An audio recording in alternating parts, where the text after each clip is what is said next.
Okay, we're recording. So, anyways, just the place to start is to state your name. And The Christian name is Rudolph Schwartz, but everybody refers to me as Rudy. And I guess let's start at the beginning. Where do you can give us some history of where you grew up and your pre-military life. Okay. Brooklyn, New York, the home of the Dodgers in those days, who won a number of pennants. A local product all the way through. City College of New York, master's degree at NYU. Then comes 1951, the Korean War. The draft boards are breathing down our necks. And the question was, well, the country demands that I go into the army. If I die in Korea, that's what the fate is.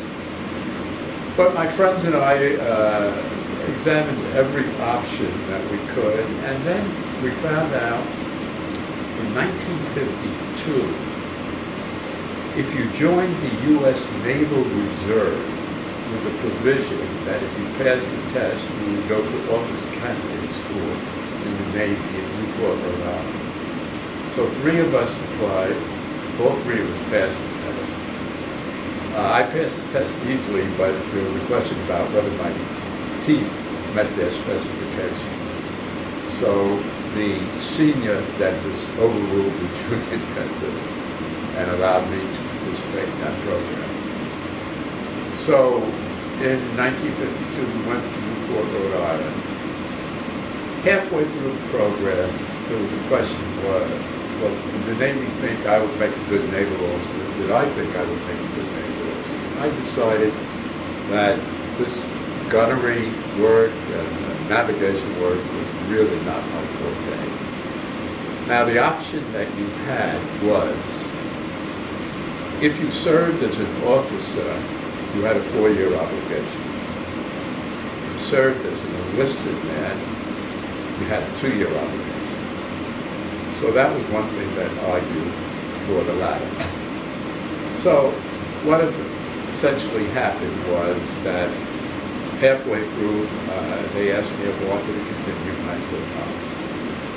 So at that point, if I had gone a week or 2 more, I would not have gone to boot camp. But I was short 1 or 2 weeks, so I went down to Bainbridge, Maryland. I had to go walk through boot camp. And then... You already had your college degree and your master's degree. Yeah, well, I had not completed a paper to get a master's degree in public administration. Subsequently, I got a master's degree in education and a doctorate in education. That was after the fact. But in effect, I had a bachelor's degree and all but the final paper for a master's degree in public administration. So you went down to boot camp. Went down to boot camp, finished boot camp, and then was assigned to the Franklin Delano Roosevelt, otherwise referred to as CBA 42. The Roosevelt, I learned after doing a lot of research for this, which I didn't realize at the time, was a very important ship. It was conceived in 1942, was launched at the Brooklyn Navy Yard in 1945. What I didn't learn until yesterday, to be honest about it, was it was originally named the Coral C, but President Truman ordered that it be renamed the Roosevelt in honor of Franklin D. Roosevelt. And the picture I just gave you shows Harry Truman with the 2 fleet admirals aboard the Roosevelt in 46. I came on it, of course, in the end of 52, beginning of 53. Where was it stationed when you were Newport, Rhode Island. And interestingly enough, a friend of mine who was in the class after me, but went through and became a naval officer, when I came aboard, lo and behold, I saluted, and this was his friend of mine, and he apparently knew about my story that I completed the program, and he sort of grimaced at me as if to say, "You got the better deal than I did." Now the interesting thing is, and this is why when I originally came called about this program, I said that I didn't do anything which was extraordinary, and I didn't know if you wanted to hear my story, but you just said maybe. When I came aboard the ship, they weren't quite sure what to do with me because the full complement from clerical administration was taken. So what happened was, here's a Jewish boy who became the chaplain to the Catholic and Protestant chaplains aboard the Roosevelt. And we had perhaps a handful of Jewish boys at all.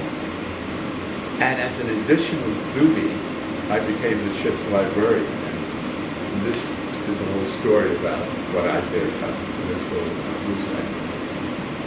And I've been loath to tell my story because, friends of mine served combat and everything. But I come to the realization that it was the luck of the draw that I didn't go to Korea, that I wasn't in the Army, that I happened to go into the Navy, was willing to do anything that the Navy wanted me to do, and wound up being the ship's librarian and the chaplain, which I guess in and of itself was interesting. For example, in the first few months, one of the lieutenant commander, squadron commander, who I became very fond of, and we chatted a lot about books, borrowed a book one day, and the next day he was gone. He was lost in the training exercise, and that really affected me very much to think that this person that I had, who probably served in World War II, I never found it out, which was lieutenant commander, and I guess he was regular Navy. The other important thing might have been, rumors float around continuously aboard the ship. Understand the juxtaposition. The Korean War was winding down. Here we were on this Mediterranean cruise, and the scuttlebutt aboard the ship was that we were going to go through the Suez Canal and go to Korea. And wow! But as it turned out, that would never have materialized because the draft of the ship was too large to have gone through the Suez Canal. And as I read yesterday, just replenishing my thoughts, what also happened, we were supposed to dock someplace in Turkey, but there was a water problem, and so they had to rescind that possibility. And so actually we went back home on schedule. That was a 6-month cruise. And when we came back, the ship was going to be decommissioned in Puget Sound, Washington, because they had to adjust the jets. The Roosevelt was one of the first aircraft carriers that had jets. They were not attuned to the times. And the situation was that it would go around South America, and that would have been a great cruise. But it said that you have to have more than 3 months remaining. I didn't, so I didn't make that cruise. And then I eventually went to Quonset Point, Rhode Island, and then was discharged back in Brooklyn. So it sounds like you sailed to the Mediterranean. Yeah. Sailed around the Mediterranean for a while. Yes. And came back. Yeah. Yes, that was a 6-month cruise, and that was the last cruise before it was restructured and Puget Sound. Ultimately, it went on. It was finally decommissioned and sold for scrap in 1977, August 1977. But one other interesting thing on that cruise is we landed in Beirut, Lebanon, which was a different world in those days. That was the second Paris at that time. It was the citadel of the fast movers of that day. And then, while there, they offered a little tour to Damascus, Syria. So I spent a few hours in Damascus, Syria. Did you get to Israel? Not on that cruise. Oh, Subsequently, 7 times because my son's a rabbi, but not on that cruise. So as the ship's chaplain, What did you do? Well, chaplain's assistant. Okay. There was a, well, that's interesting. I had to help set up for the masses. What did I know about mass? I didn't know very much. But I learned on-the-job training. The interesting thing is the senior chaplain was the Catholic chaplain. Now, in all honesty, I would have to say he was a very corny Bostonian. The Protestant chaplain was a different breed of human being. Those two fellows did not get along. That's putting it mildly. So I had to be aware sometimes of the dialogue between the two. Did you get along with? Yeah, I got along with him. I preferred the Protestant chaplain, but he was a much nicer person. And then we had a contingent of Marines aboard the ship who participated.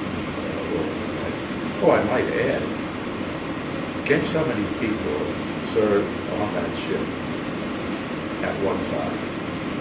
Take a guess. 1,500? Close to 4,000. I originally told my wife a lesser number, but when I reviewed my notes for today, a complement of about 32 to 3,300 men and maybe 400 officers, bringing it up close to 4,000. What I read yesterday, it's an enormous ship. The height of it was the height of the Chrysler Building in New York City. And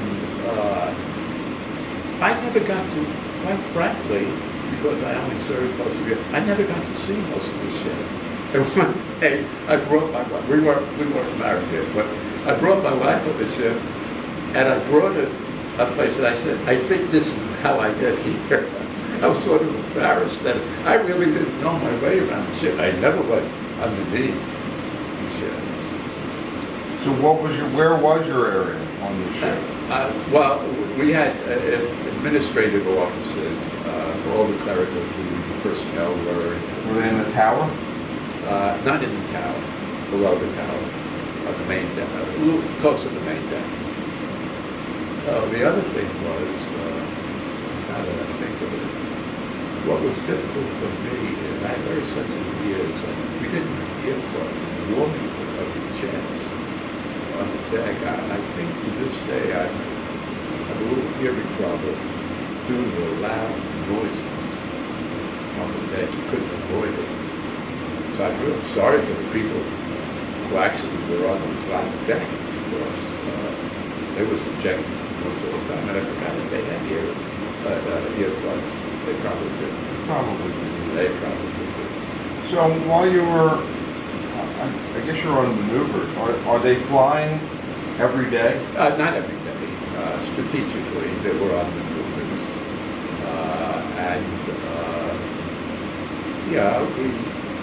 Sometimes we were called to the flight deck to watch these maneuvers.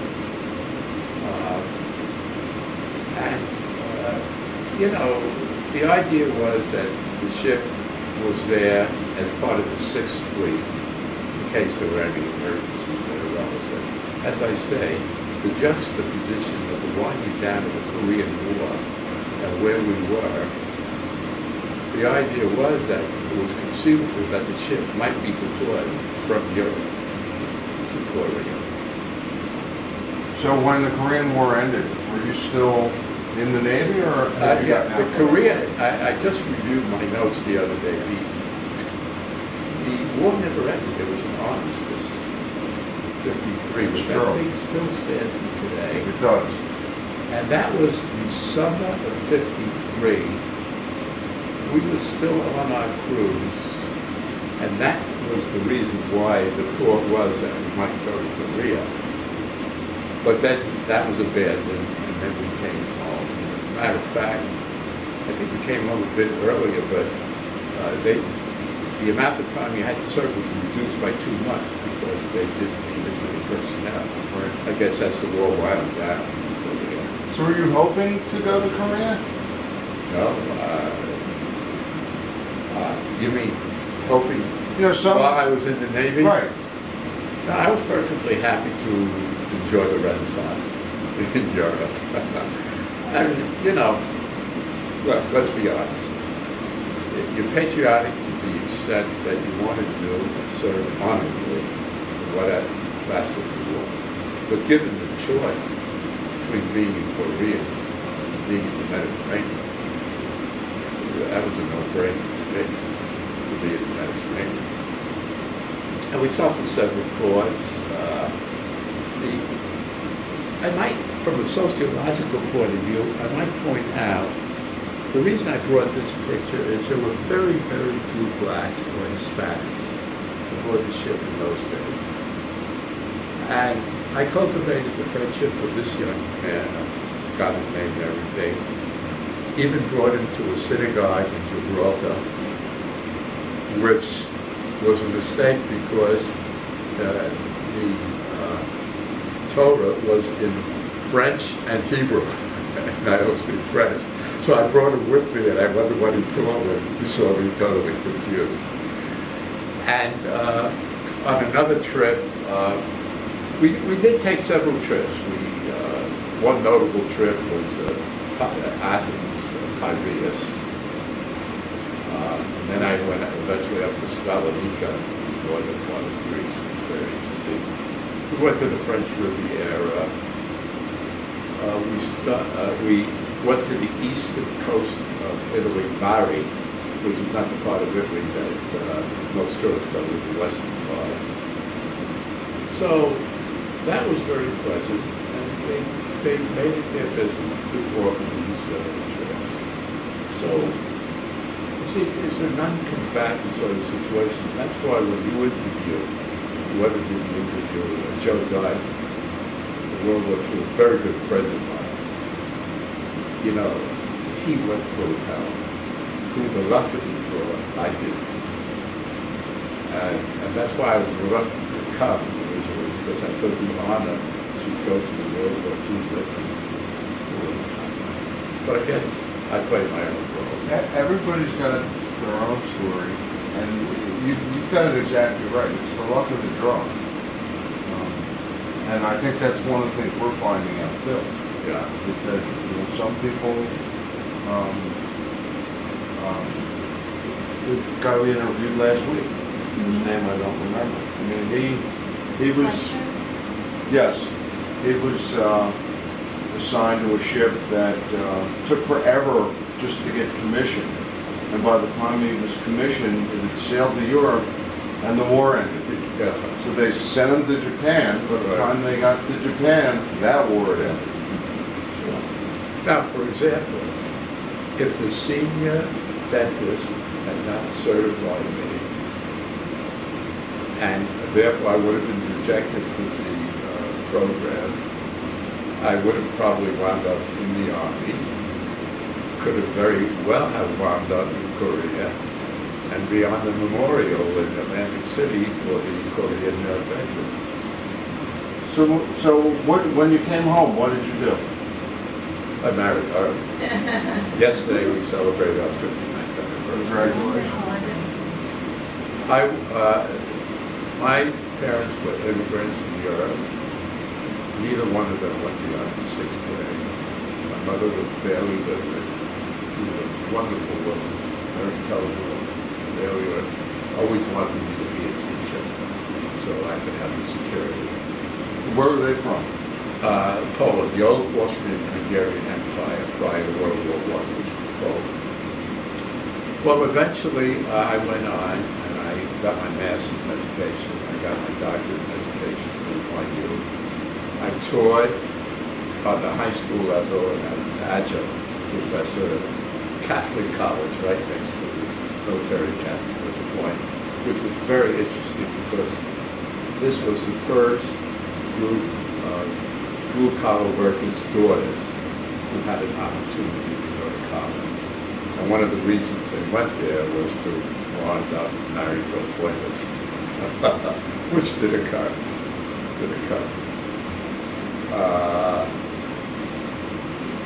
So how'd you end up in Cherry Hill? my son was a rabbi in one of the local congregations, of course you know. And we came down about 6 years ago, and he ultimately got something else, and he's in northern New Jersey now. But we've loved living in Cherry. Accessibility to Philadelphia, everything that offers accessibility to other all kinds of things, Atlantic City, things like that. So that's what brought us down there. So I guess my only other question would be if you have anything to, like if you were to sum up your military career.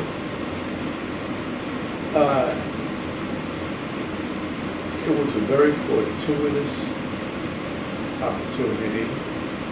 Look, we were breathing hard. I graduated from City College in June of 1951. I was not quite sure what do I do with myself because the inevitability of the draft was, and I forgot what number I had in the draft. So I started with this master's degree in public administration and while you are having a job and working, still worried, when was I going to be drafted? When was I going to serve?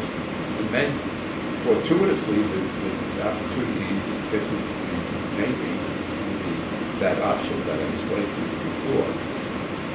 So I would say that all things considered, I'm extremely lucky. Things went my way. I, in a way, regret that I didn't complete the office of chaplain school, but then again, I realized that others would make them naval officers.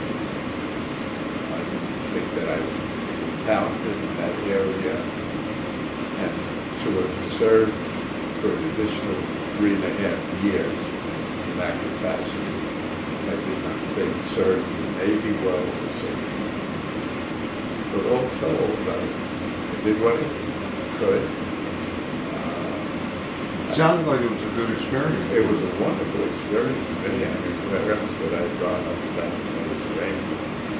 And I had some memorable experiences. For example, in Piraeus, when we had the report for Athens, I took a little trip on my own to Salonika. Now, if I just may tell you, Salonika was one of the great Jewish citadels in Europe. It was the only city in Europe, I found that had more than 50% of its population Jewish. No, very few people know that. And I went up there to just find out something about it, and found out that most of the population was destroyed by the Nazis. There was one rabbi left out of 8 or 10, and he was not available. He was on vacation. So it was a disappointing experience. But where else would I have had the opportunity to have made that journey? And that's when you get a history teacher, and you know, as your graduate work, all things history means something. By the way, the Nazis were particularly brutal in Greece. Yeah. That you don't hear about. Yeah, you don't hear about that.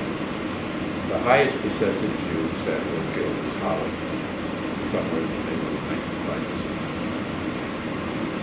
But my naval experience was wonderful, and to follow that tradition, that other picture I gave you was so memorable. The one I just want to show it to you again.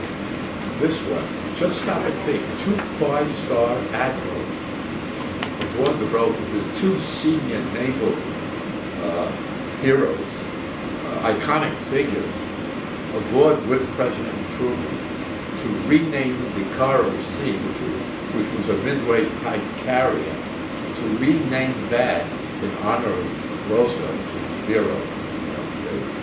I mean, I didn't even know until yesterday about this, but I was on that ship, so, you know, from a historical point of view, I may have been a little tiny cog in something, but this is a memorable part of American history.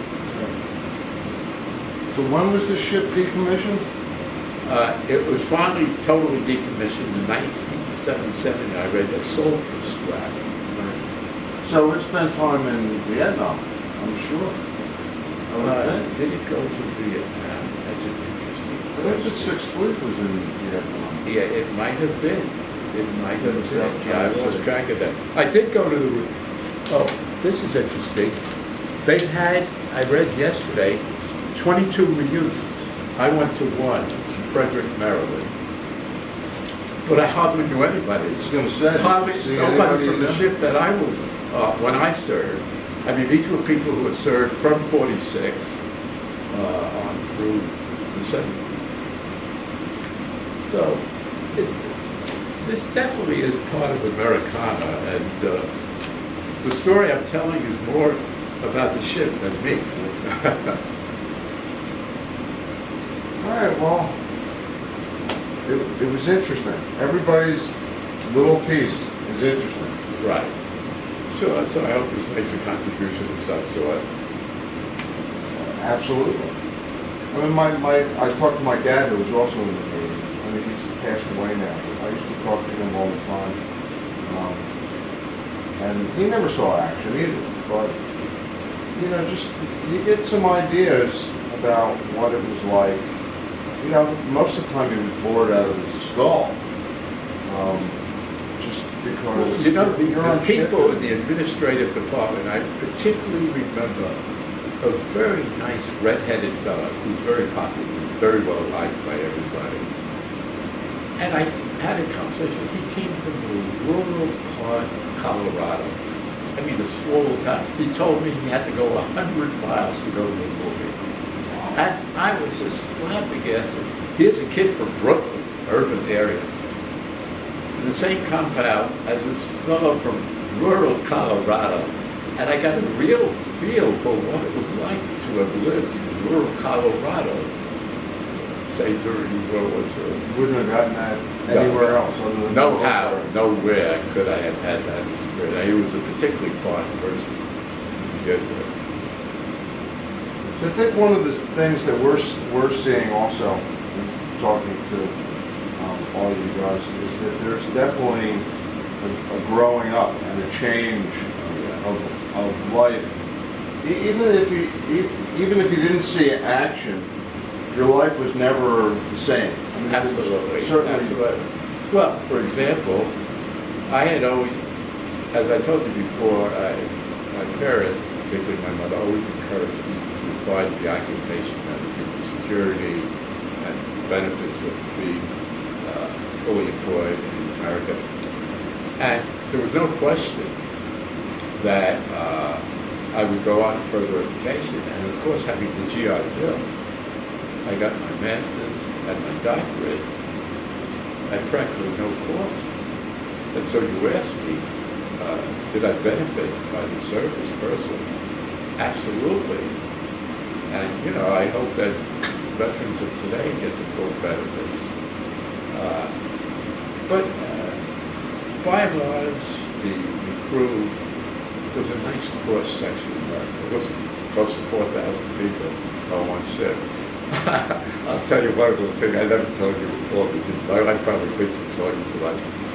At breakfast time, one of the things they served were baked beans, which I loved beyond belief, and everybody would push me ahead. I mean, here I was in the back, and then all of a sudden I'd be swept because they all knew I liked that, and I would eat it every day.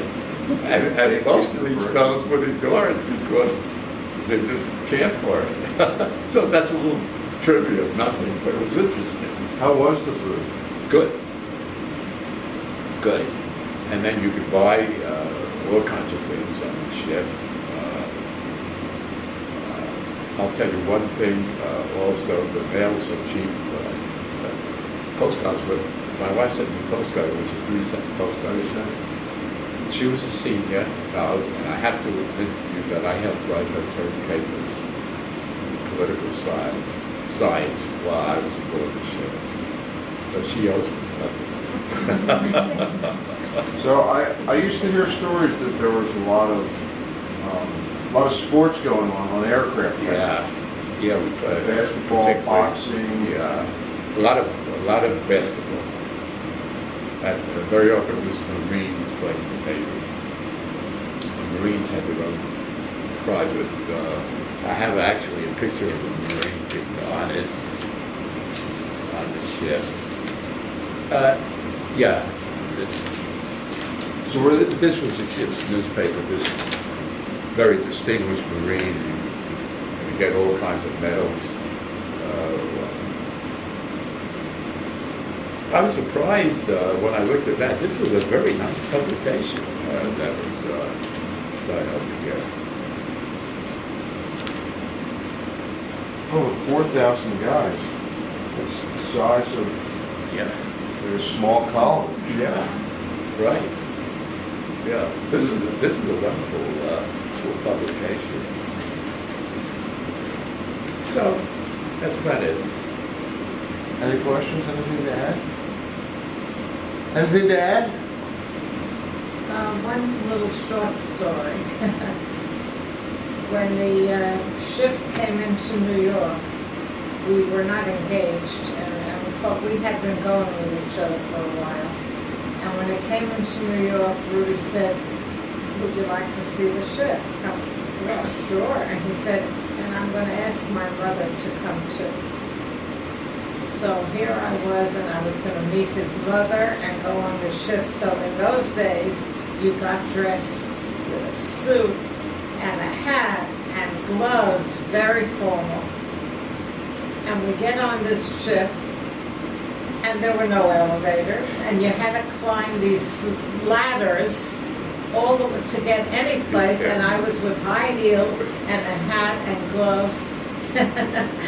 And I don't think I got very far on that ship, but I did get to meet my future mother-in-law, and everybody approved of everybody, and here we are 59 years It later. all worked out. It's great. Right. All right, well, thank you very much. Thank My you. pleasure. Thank you. So what's the